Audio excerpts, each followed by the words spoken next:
This is the Retirement Key Podcast with Abe Abish, founder of Abish Financial Services. A lot of firms out there say they will do tax planning, say they will do Social Security planning and RMD planning, and typically they just do investment management. They want your money.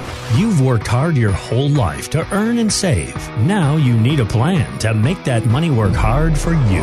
Where do you stand today with your retirement accounts, with your insurance, with Social Security, RMDs, taxes, all of it? This is how we need to think. We need to think outside of the box on these matters. Abe is here to help you unlock the keys to your retirement. When you hear someone say the words tax season, the first thing that often comes to mind is the idea of February to mid-April, right? But that's tax filing season. There's another tax season that's coming up, tax planning season. Certified financial planner Rob Ziliak tells The Street this. Oftentimes taxes are thought about in the rear view mirror. The important part is to look through the windshield, the forward-looking planning to minimize the erosion of taxes. So whatever the current year is between the present date and the end of the calendar year, the question should always be, what can be done to reduce the burden of taxes before the end of the year?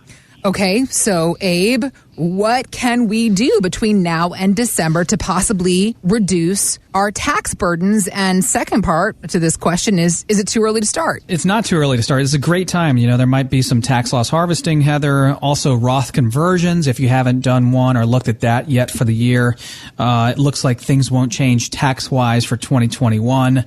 And that's kind of why we were putting a lot of our tax planning on hold. And, you know, it's just to make sure nothing was going to change mid-year, but it doesn't look like that's going to happen. Changes could happen, obviously, in 2022 and forward. Right. But yeah, now's a great time towards the end of the year to do some tax planning. What we mean by that is, I'll give you a good example. We had a couple call in. They're in their late 60s. They live in Delaware. They're already retired. $2 million saved. Fantastic job of saving. But their biggest concern, and I would be concerned to some extent as well, is that all of the $2 million, almost all of the $2 million, is pre-taxed in TSPs, 401ks, and IRAs. It's never been taxed. They did what everybody told them to do 30 to 40 years ago, which was max out your accounts, head to the ground, pedal to the metal, max out the accounts, matching contributions, take on a lot of risk. And here they are today with $2 million. Great job of accumulating, but none of it has been taxed. None of it's been taxed. It's sitting in this potential ticking tax time bomb, and that's why asset location is just as important as asset allocation. Like everybody wants to talk about asset allocation and how are you diversified and how much risk are you taking and where are your investments and stocks and bonds, annuities, ETFs, blah, blah, blah. Yeah. But where is the money and what's the tax consequence gonna be? Like, well, we have no idea where taxes are going in the future, but we know where they are today. Yep. And if you've got $2 million sitting in an account where the tax bill hasn't been paid and you're concerned about where this country's headed and the financials and all that and the national debt and all this stuff, then you might be concerned about taxes potentially going up. Sure. And if they do go up, how's that going to affect your retirement accounts like this couple?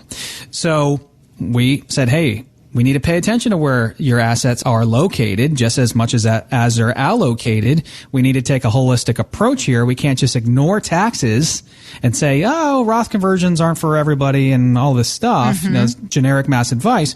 We need a plan for everyone's specific plan. So they wanted to address taxes, and what we did for them is prepared a comprehensive tax mapping report and analysis. And in this tax mapping report, we put all of someone's incomes into this plan, their annuity income and stock income, federal pensions, Social Security checks, rental income, dividend income, income from any source is going to go into this report, and it's going to spit out a report of where they are in the brackets and if they have any room in their current tax brackets to do something smart, potentially smart for them, like a conversion. Because we know where taxes are today. We have no idea where they're going to be in the future. Maybe they'll stay flat. Maybe they'll go up. Maybe they'll go down. Most people think they'll probably go up to some extent. So you can pay taxes now or later or both. What are you going to do about it? Is it keeping you up at night at all? Is it unnerving you at all? Do you want to try to mitigate and lower taxes at all? If so, let's put together a plan. And so we gave them a comprehensive tax mapping report and analysis that will give you information, enough information to say, well, this isn't for me or this is for me, but enough information to take action on a tax mitigation plan. So when it comes to tax planning, of course, that all folds into the idea of our income plans and where do we get our income in our retirement years? A lot of folks, particularly in the Northern Virginia area, have some kind of pension. They are dwindling, but talking about folks 55, 60 and older that might still have the opportunity of a pension. Kiplinger reports more companies holding pensions are in fact now selling them off to life insurance companies to get out of the headache of managing them.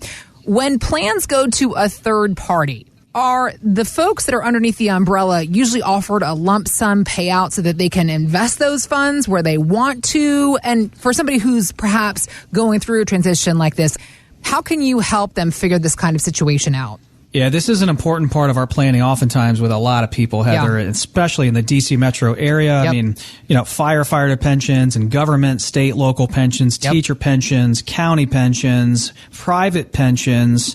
Lots of companies in this area have done away with their pension plans. And so if you're listening right now and that's a concern of yours and you feel like you have a pension decision to make now or in the near future, just give us a call and we can walk you through basically a pension X-ray and analysis and help you to make a decision. Is it best to stay with the pension plan? Should you take the lump sum option and roll it over and create your own pension? Well, you got to run all those numbers. And so oftentimes it helps to run those numbers with a financial professional who's doing this every day, can put all that information into an income plan and holistically give you an assessment. Got it. So we just had a couple come in, Heather, and they had a pension decision to make. They're in their late 60s. And they're wanting to retire within a year, about $750,000 saved on top of some big pension decisions. And so they had a pension decision to make. Do they keep the pensions with their companies? Do they roll over the lump sum amounts and create their own pensions? There are pros and cons. Right. And we need to weigh out all of these options, right? We can't just make a gut decision based on what we think might be okay. We need to run the numbers. We need to run the math. And that's exactly what we do when someone has a pension decision to make. Does it make sense to take the single option and maybe buy some life insurance instead of the joint option? Does it make better sense to take the joint option? Does it make better sense to take the lump sum option and create your own pension through maybe something like an annuity that can provide you your own guaranteed lifetime income? But at the same time, if you did that, you retain control of your funds. They continue to grow deferred and compound. You have a death benefit. And oftentimes, a lump sum pension rollover can make a lot of sense if we can create income that's similar to what the pension plan could create or more. It oftentimes makes sense to do that. But again, we need to run all of those numbers. So with this couple, we discussed all those pension options with them. We discussed all of the scenarios. What sense does it make to take this one versus that one? We put a plan together for their $750,000 of investments. They were concerned with where the markets are headed in the future. So we talked about clipping in some of their gains, protecting some of their nest egg now, getting ahead of a future downturn, because we all know the market can't just continue to hit all-time highs forever, right? That's not what the market does. It's got, ups and downs. We talked about and put together a moat around the castle, right? That's making the right pension decisions, making the right Social Security decisions, making the right decisions from here on out in terms of their investments and how much risk they're taking. And they walked away extremely relieved. See, most people, Heather, have a growth plan. They don't have an income plan. Right. And you need an income plan if you're thinking about retiring soon or you're already retired. Why? Because you're not working anymore, right? And now you're in the second phase of a retirement plan. There are only two phases, growth and income. You have now transitioned into the income phase. You need or should have a written retirement income plan that you can track and monitor by yourself or track and monitor every year or multiple times a year with a financial professional.